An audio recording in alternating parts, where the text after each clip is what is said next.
त्यो मैले अहिले भनेको छैन।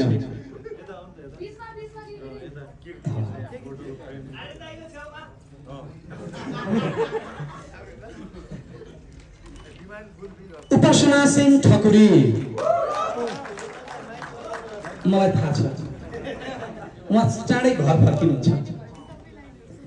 सृजना नापित, सृजनाजी। प्रकाश घिमिरे, संजोग रसाइली, संजोगजी आउनुहोस्। रुबिना घिमिरे बाल कलाकार, रुबिना नानु।